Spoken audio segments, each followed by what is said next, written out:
Morjesta, meikäläinen on Jusu ja tää video kattaa meidän Japanin matkasta toisen viikon ja tähän väliin sanon, että jos et ole käynyt sitä ensimmäisen viikon video katsomassa, niin kipiin kopiin sinne. Tällä videolla tosiaan niin lähdetään tuolla pikajunalla tonne Kiotoon ja sitten mennään Naran kautta Osakaan ja otetaan pikku pisto vielä tonne Kobeenkin, mutta pidetään homma lyhyenä, eli loput saatte nähdä sitten itse videolta, jotenka tervetuloa.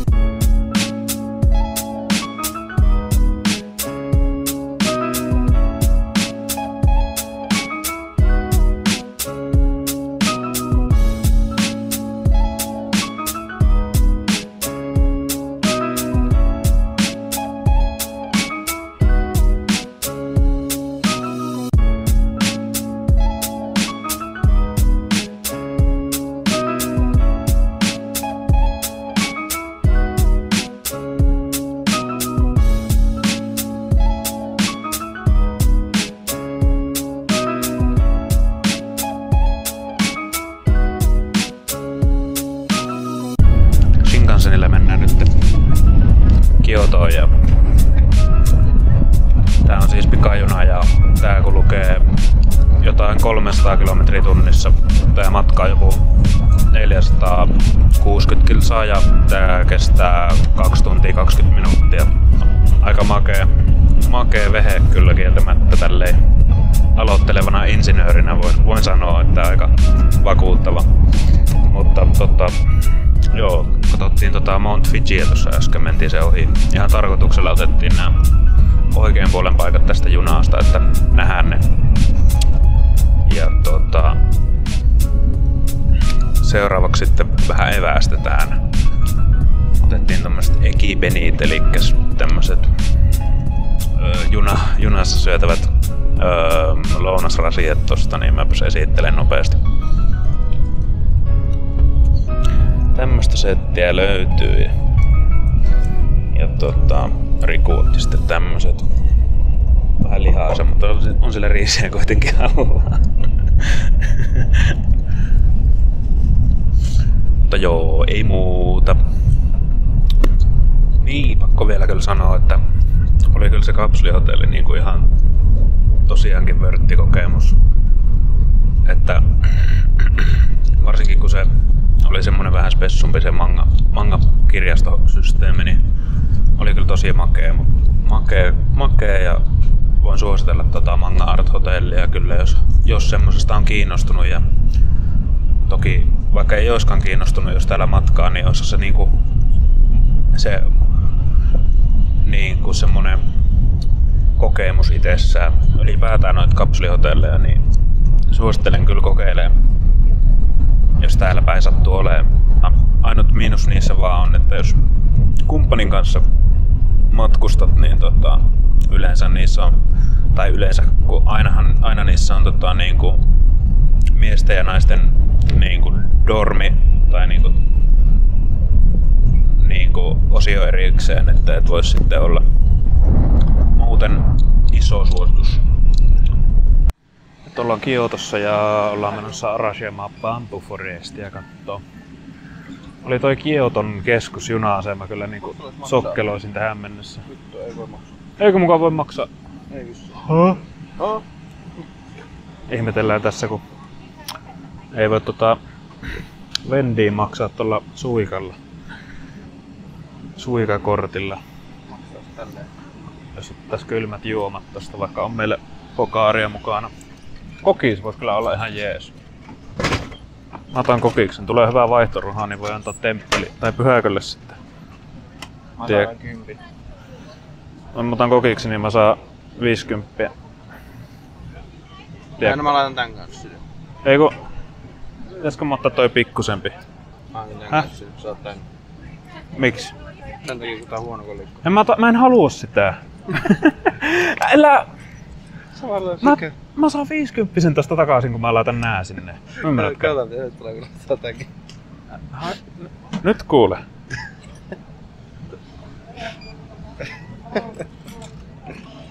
Tuolla on huono kolikko vaan.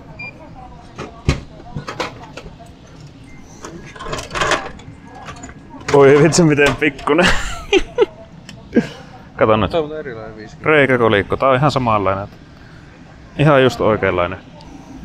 Niin, sitä olin sanomassa, että on se juna-asema täällä, niin oltiin ihan hukassa. Tokiossa ei oltu vielä missään vaiheessa edes Shinjukulla. Otaanpas minikokiksesta teesit. Joo, tuossa kilometrin päässä se tultiin junalla. Täällä vähän huonosti junat kulkee, niin pitäisi bussilla liikkua, mutta junallahan se on helpoin tulla mahdollisimman lähelle, jos vaan pääsee. Niin semmosella. Lähdetään kattelemaan. Ei muuta.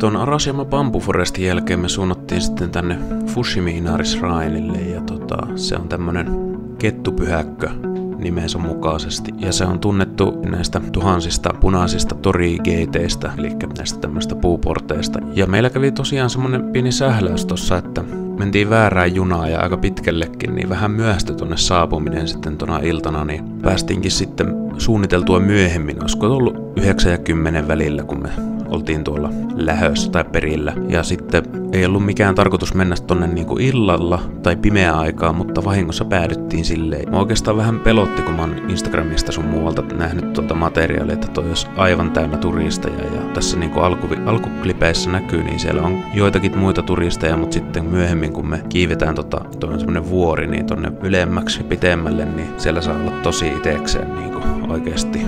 Ja siis aivan älytön mäihä, että vahingossa mentiin sinne niinku myöhään, koska toi oli illalla aivan älyttömän kaunis. Mä lyön vetoa, että se ei ole päivällä noin hienon näköinen kuin yöllä. Ja sitten ei ollut yhtään niinku muita turisteja, siis siellä vuoren huipulla sai olla ihan itekseen. Tonne vuorelle kun kuljettiin noiden torikeitteen läpi, niin törmättiin useisiin erilaisiin eläimiin ja paljon kissoja tuolla vuoren huipulla näytti olevan ja aika ystävällisiäkin. Ja nähtiin monta apinaa siellä metsässä ja itse asiassa yksi villisikakin aika lähellä oli siinä riehumassa ja se oli aika jännittävä tapaus, koska ne voi olla vähän arvaamattomia elukoita ne apinat ja myös se villisika. Ja sitten tosiaan tuossa porttien ulkopuolella niin ihan pimeätä metsää vaan siellä vuorella oli, että ei nähnyt mitään, mutta kuuli paljon ääniä sun muita. Ja sitten itse asiassa noiden porttien välistä kun käveltiin, niin meni yksi kettukin ohi ja se tuntui niinku ihan uskomattomalta, mitenkä voitiin nähdä semmonen, kun se on kuitenkin kettupyhäkkö kaiken lisäksi. Se varmaan oli sitten joku jumala kai,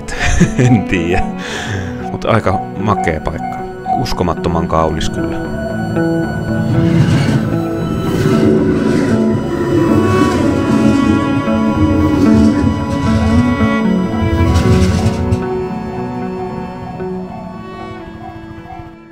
Tosiaan täällä Kiotossa ollaan nyt pari yötä tämmöisessä guesthouseissa ja tää on tämmönen perinteinen vanhan tyylinen japanilainen kämppä ja tatami-lattia löytyy ja sitten nukutaan noilla tommosilla futon patjoilla. Aika ohkaset on, mutta se on osa kokemusta. Sitten on tää pöytä kans tämmönen, että täällä niinku kuuluu istua lattialla ja sillä lailla. Tässä on sitten tää on tämmönen guesthouse tai niinku ryokkan, niin täällä on sitten yleiset kaikki tilat tuolla.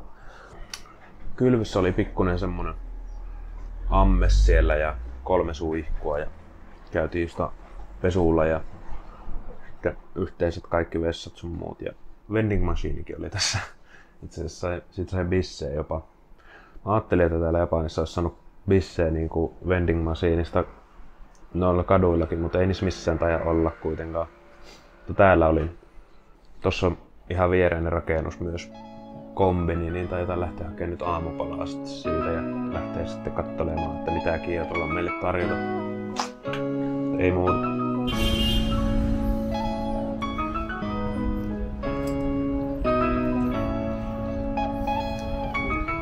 No niin onkin korki.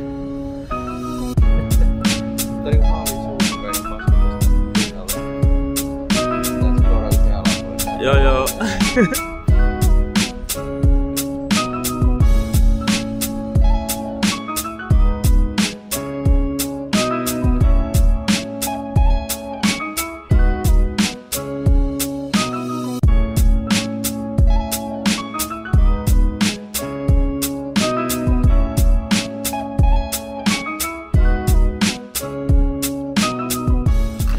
Hankkiudutaan tässä näistä 10 jenin kolikosta eroon, kun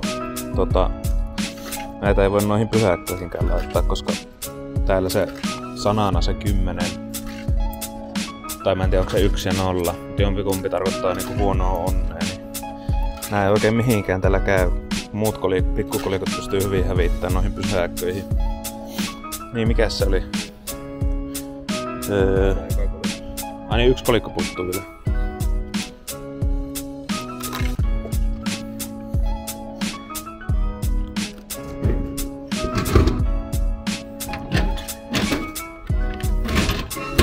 Joku tämmönen makuvesi. Tänään on aika lämmin päivä, niin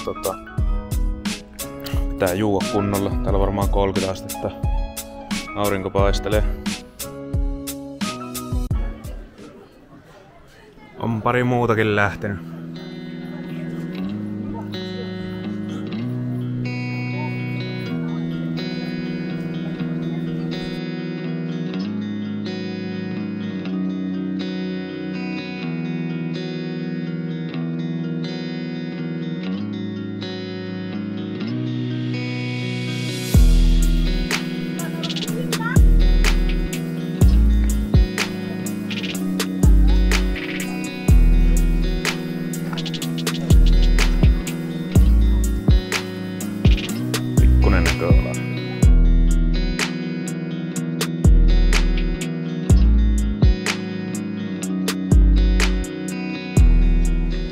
Mielenkiintoinen tommonen ihme.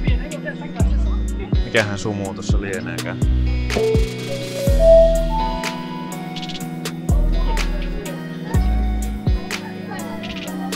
En kyllä näe tästä kameran ruudusta, että tuleeko yhtään hyvää kuvaa. Jonkinlaista tulee. Nyt napattiin liput tonne itse temppeliin ja nyt päästään sitten vissiin Ineen.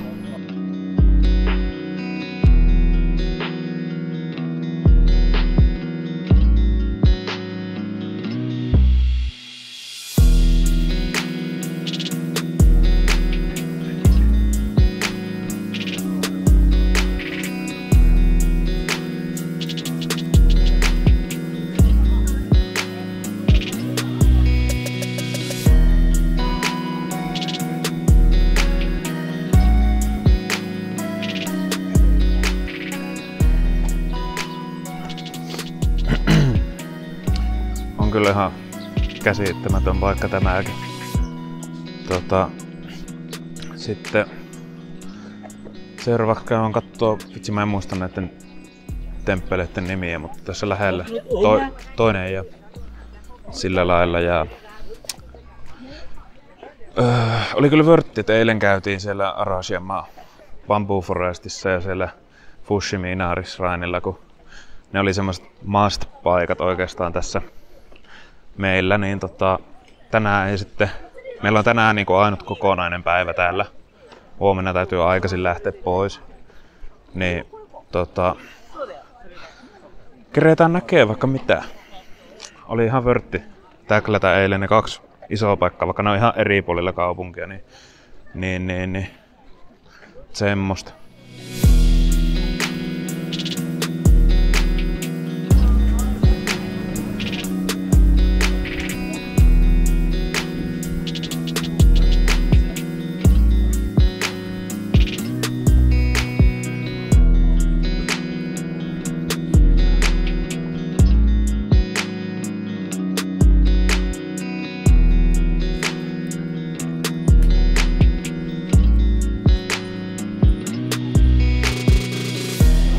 Joo, toi oli, eikö se ollut Hokkanchi? Joo, toi äsken oli Hokkanchi temppeli ja se on varmaan semmonen spotti, mistä mä otin videonkin äsken, että joka ikinen, joka tietää yhtään mitään Kiotosta, niin on vähintään siitä spotilta kuvan nähnyt, että tosi ikoninen mesta ja oli kyllä hieno. Ja arvatkaas mitä me tehdään seuraavaksi. No me mennään muutamalle temppelille vielä.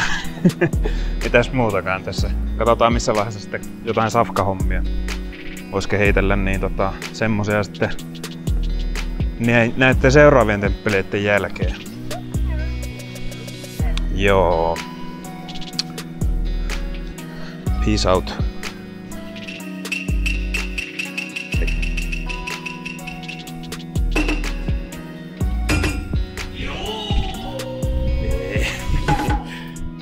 Suge. Enkä tuolla pulujen seassa saa impostoreita.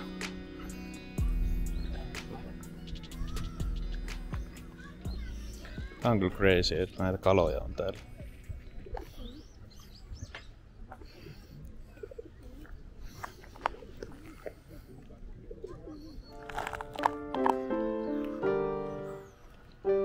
Ihan älyttömän kokoinen kyllä.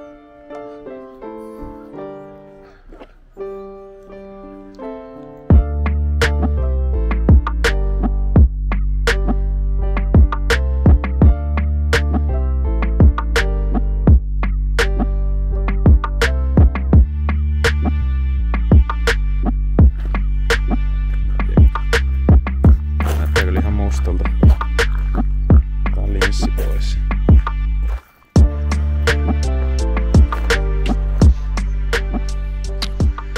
Joo, tuossa ekalla temppelillä käytiin ja tässä seuraavalle menee sitten tämmönen polku, minkä nimi on Philosopher's Path. Tää menee tämmösen puron varressa. Tuolla menee aika isojakin kaloja tuolla purossa. Mielenkiintoinen. Katsotaas. Katsokaapas. On kaunista. Joo, mutta me jatketaan nyt muutama kilometri tätä eteenpäin.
Tultiin just tähän meidän majoitukselle. Oli kyllä aika pitkä päivä, vaikka ei se vielä ohi ole, mutta käveltiin ihan hitokseen. Ollaan kyllä niinku oikeastaan joka päivä kävelty se 20 000–30 000 askelta, että hyvät kengät täällä kyllä pitää olla ja onneksi tulikin hommattua uudet tätä varten, että itselläkin on se 4-7 jalka, niin en tiedä löytyisikö täältä edes mulle kenkiä, mutta niin, äskenkin se kesti varmaan 45 minuuttia se meidän bussimatka. Kestikö? Joku puoli tuntia. Kyllä se oli yli puoli tuntia ja siis... Se meni väärille asemille. Siis se bussi oli siis aivan täynnä. Aivan täynnä. Me niin kuin just mahuttiin sinne ja oltiin siellä sillipurkissa. Julkiset on täällä Kiotossa ollut kyllä aika perseestä. Että kannattaa silleen suunnitella kyllä. Että mahdollisimman vähillä julkisilla ja kannattaa välillä ehkä jopa suosia kävelyä, vaikka olisikin pitkä matka. Tai niin kuin silleen, eipä muuta. Niin se vielä, että varmaan nyt sitten illalla niin mahdollisesti käydään tuossa joen rannassa sitten vielä vaikka parit pissit juomassa ja ehkä syömässäkin vielä jossain. En tiedä, katsotaan. Jes. Moro moro.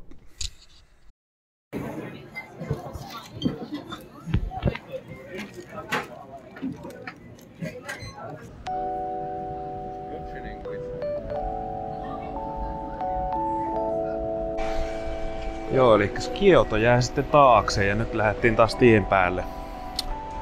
Meillä on tää viikko tässä vähän näitä lyhempiä visittejä tämmöisiin kaupunkeihin ja nyt sitten seuraavana saavuttiin Naraan ja täällä itse asiassa tänään illalla vielä jatketaan matkaa tonne Osakaan, että tää oli vaan semmonen päivästoppi ja täältä on siis se mochi herkku kotoisin ja sitten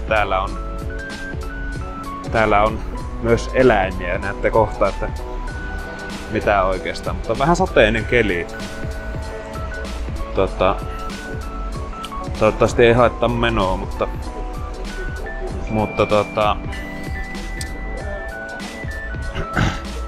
joo, jätettiin just matkalaukutin reput tonne juna-asemalle, ettei tarvi niitä rajata messissä. 1000 jeniä maksu. Ihan vörtti. Voi matkustaa kevyesti tälleen päivällä sitten, mutta lähdetäänpä sitten kattelemaan.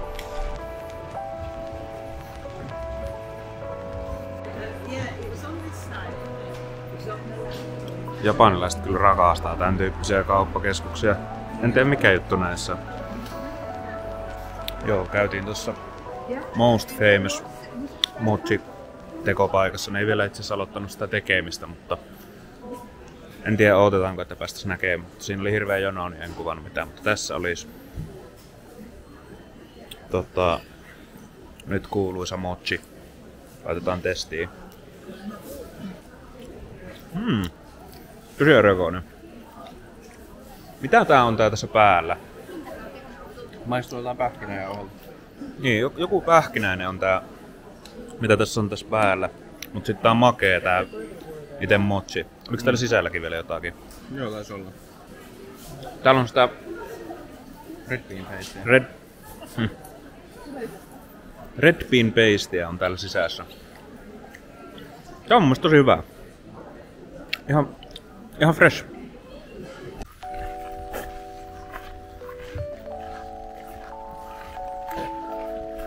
Aivan valtava temppeli kyllä. Tämäkin. On niitä näköjään muuallakin kuin Kiotossa. Terve. Sä kumarrat. Joo, täällä päin nää peurat on kohtelijoita, niin ne kumartaa sulle.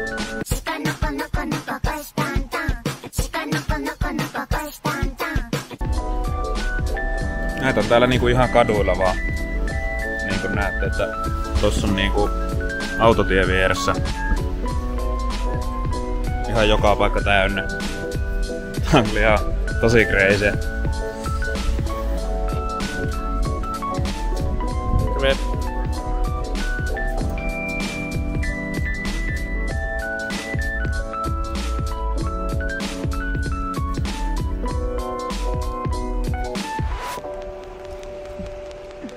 Anna vielä toinen.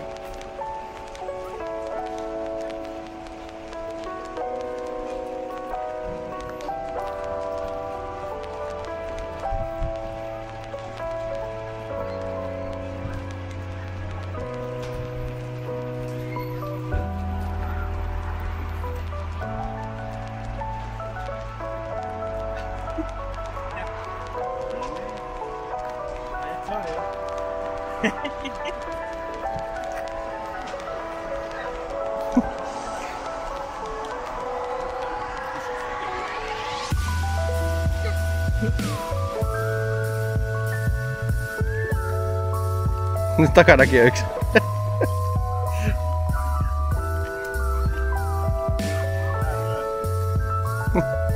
Tää ryöstää mut. Persistent.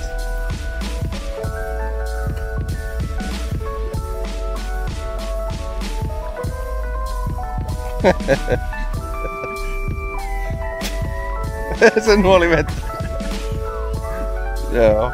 Ota sitä kamera takaisin.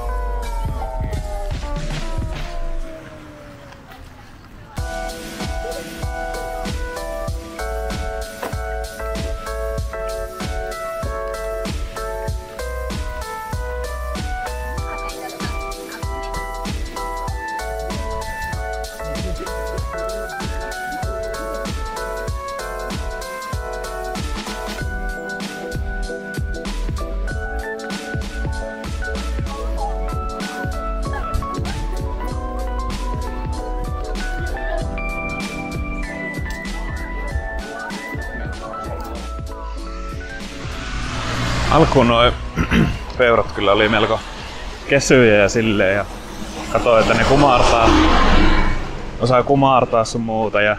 Mut siinä hetkestä kun osti niitä keksejä ja sai ne käteen, niin alkoi kunnon peuramiehemi kyllä niinku itoa aggressiivisia ja ne tulee vaan jengillä sun päälle ja kääntää sun taskut ja se oli kunnon ryöstö. Ja huvittava. Mutta tässä on varmaan aika lailla kaikki täältä narasta. Me käydään safkaamassa tossa. Katsotaan jos saatais katsu karee. Ei olla vielä kurruja täällä syöty, niin pitäähän semmonenkin käydä testaa. Ja tuossa kauppakeskuksessa näytti olevan ihan hyviä spotteja, niin semmoseen sitten suunnataan ja sitten kohti Osakaa.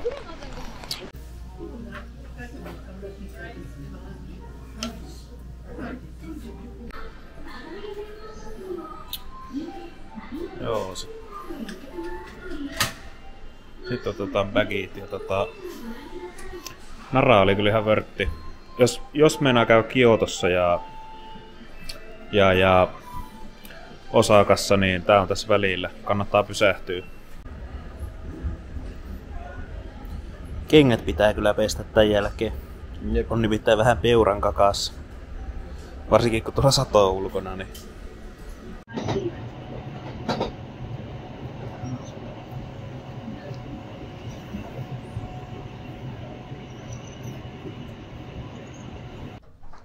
Tältä näyttää sitten seuraava majoitus täällä Osakassa.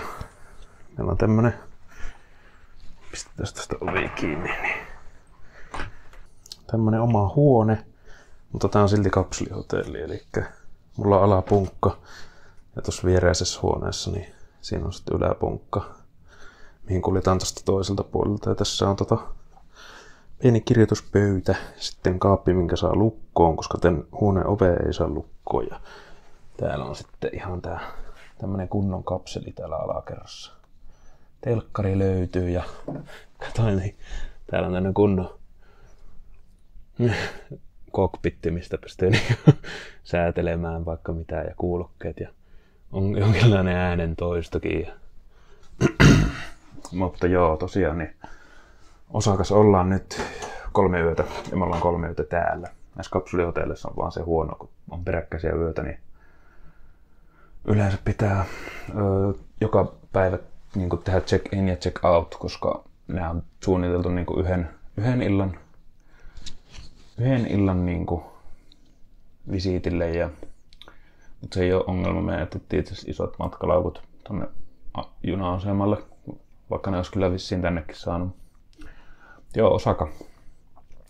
Tää on toinen iso kaupunki Japanissa ja tunnetaan Japanin keittiönä.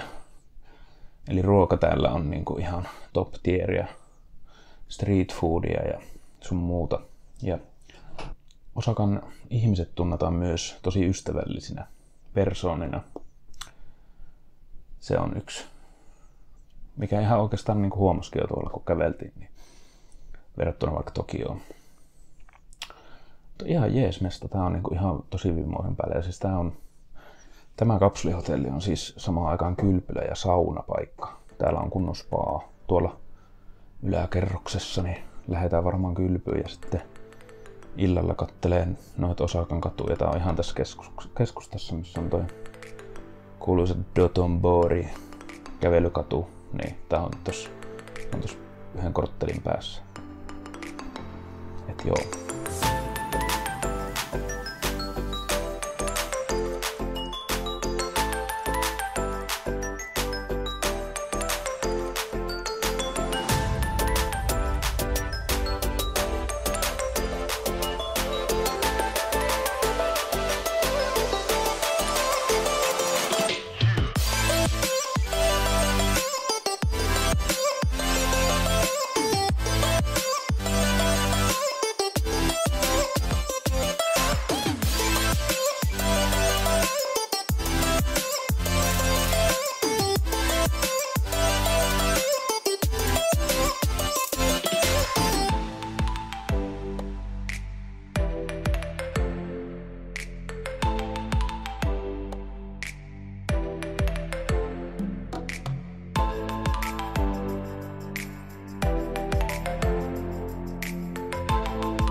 Joo, nyt on sitten toinen päivä Osakassa ja nyt oli kyllä ihan liikaa kuvattua, että tää on siis tosi hieno paikka ja tää on niinku oikeasti tosi siistiä ja tää on niinku ihan erilainen kuin Tokio tai mikään muukaan tähän mennessä.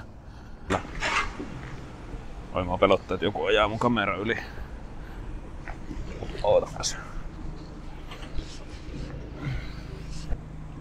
Ollaan käyty eri kaupunginosia tässä läpi ja ne ei ole ollut semmosia kuvaamisen arvoisia, mä ehkä koen. Mutta eilen käytiin kattelemaan sitä Dotonboria ja sitä Running Mania. Oi. Sumimasen.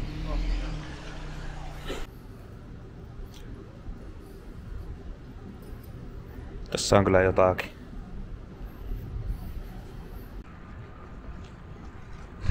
Joo, kuvahan se näköjään. Joo.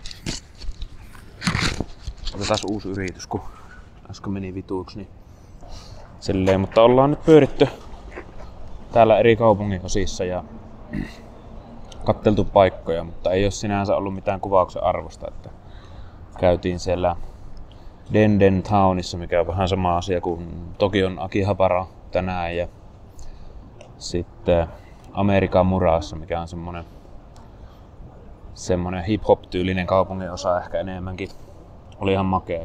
Paljon semmoista street VR-tyyppistä vaatetta siellä ja sillä lailla. Ja muutaman kerran ollaan keretty käymään kylpemässä tuossa meidän majoituksessa kapsulihotellilla. Ja ihan jees, kun on perinteinen sento siellä sillä lailla.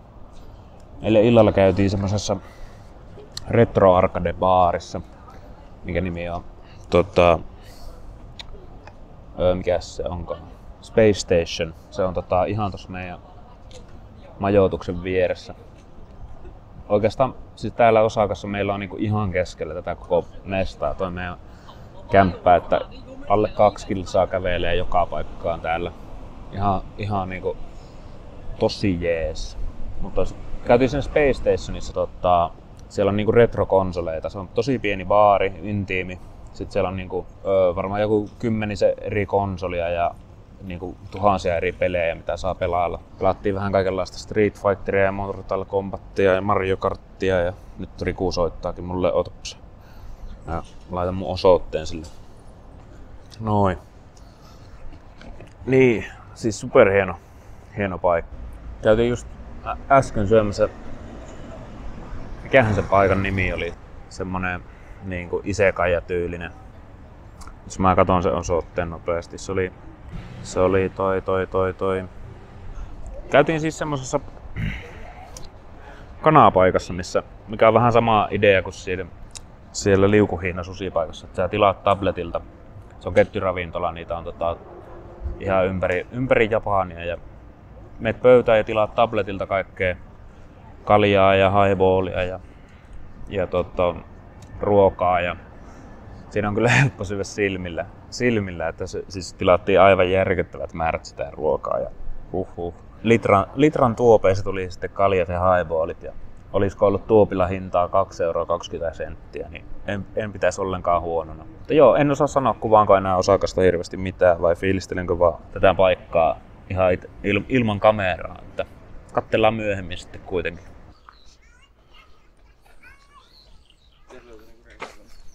Minne päin? Mies mun mielestä meni tonne päin. No eikö tonne? Niin. Eikö se ole vähän niinku, eikö tässä ole vähän uukkari, missä me ollaan nyt? Niin. Niin. Joo, morjesta. Kuulisi. Joo. Koulun kellot. Niin tänään otettiin tämmönen pieni pisto tosta Osakasta tänne Kobeen ja ollaan kiipeämässä tämmöiselle kukkulalle. Jonkinlainen näköalamesta siinä. Tää ei todellakaan ole mikään turistikohde, mutta bongattiin ihan randomilla. Niin onko se muka sinne? No niin muuten näkyykin. Otapas mä näytän. Mä pistän ton linssin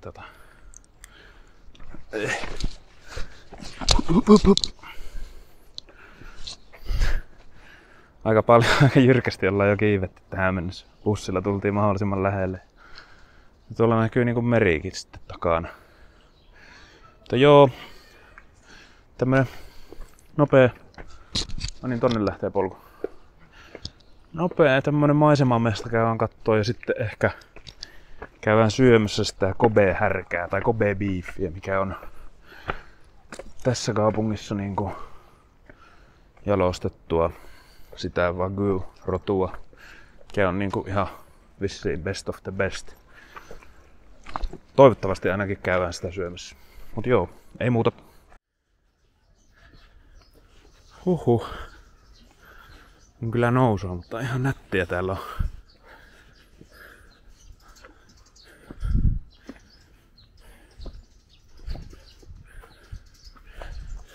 Me piti mennä vasemmalle, mutta ei löyty sinne päin mitään reittiä.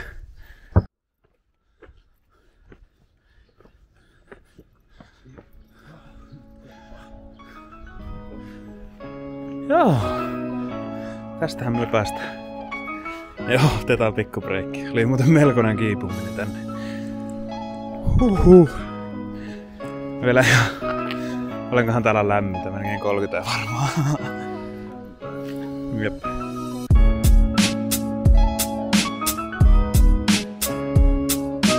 Ei huono ollenkaan. Holy fuck.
Joo, me käytiin vetää semmoista Kobe-beefiä siinä semmosessa paikallisessa yakiniku-paikassa, eli siellä on niinku semmonen grilli ja sä ite paistelet ne lihat siinä. Ja voin kyllä sanoa, että oli niinku elämäni parasta lihaa. Ei ollut mitään parasta laatua, mutta oli kyllä älyttömän hyvä, että ei maksanut satasia, vaan maksoi 10. Ja mut sori, etten ottanut mitään videoa siitä. Nyt mennään varmaan käymään tuossa rannassa ja sitten varmaan pitäisi palata sitten tonne Osakaan päin. Ihan sattumalta tultiin nyt vahingossa Kobeen Chinatowniin. Täällä näyttäisi olevan oikeastikin kiinalaisia, toisin kuin siellä Yokohaman Chinatownissa ei ollut yhtään kiinalaisia. Joo, ei muuta.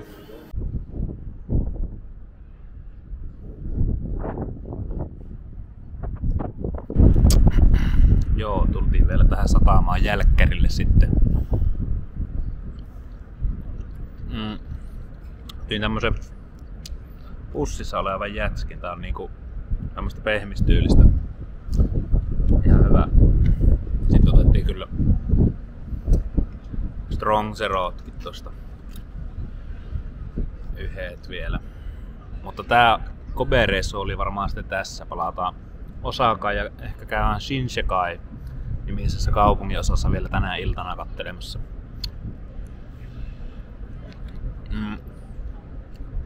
Huomenna lähdetään takas Tokioon ja aamulla käydään ehkä vielä Osaka-kastilessa katsomassa, jos kereetään. Eiköhän me kereetä. Ei muuta.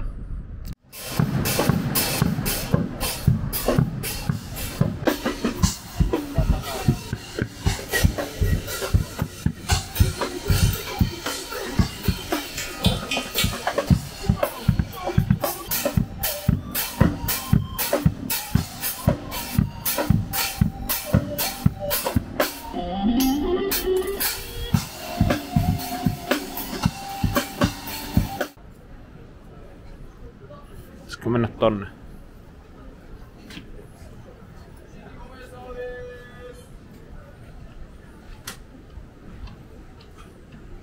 Pitäisikö mennä?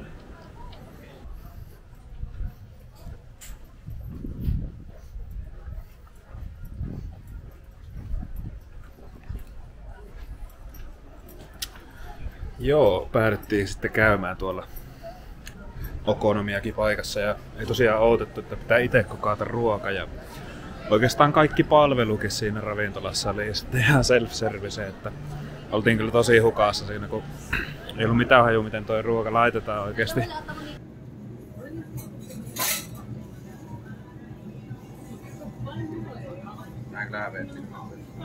Mm-hmm.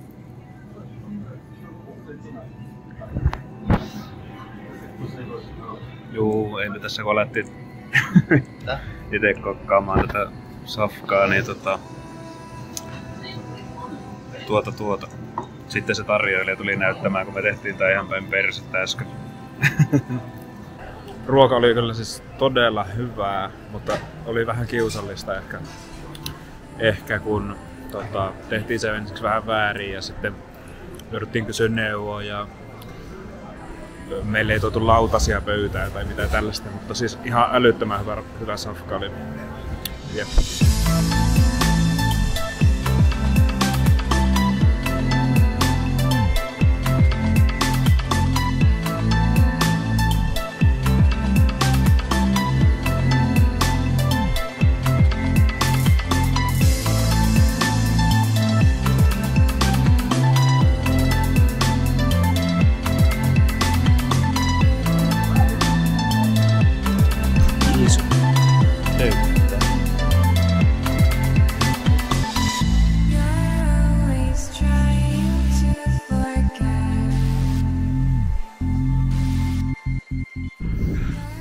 Tultiin tähän kattoo Shinsegaeta, mikä olisi ollut ihan siisti kaupunginosa. Mutta tää on jo kiinni. Täällä ei palaa mitkään kivat LED-valot sun muut, niin sori nyt siitä. Katsotaanpas. Näkyisköhän se. Tossa tommonen.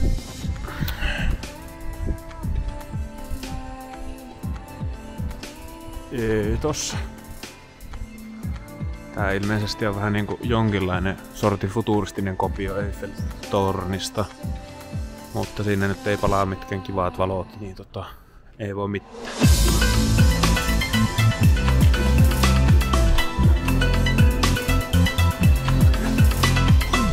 Oli täällä tämmöstä kuitenkin. Ihan hyvän näköistä katua kieltämättä.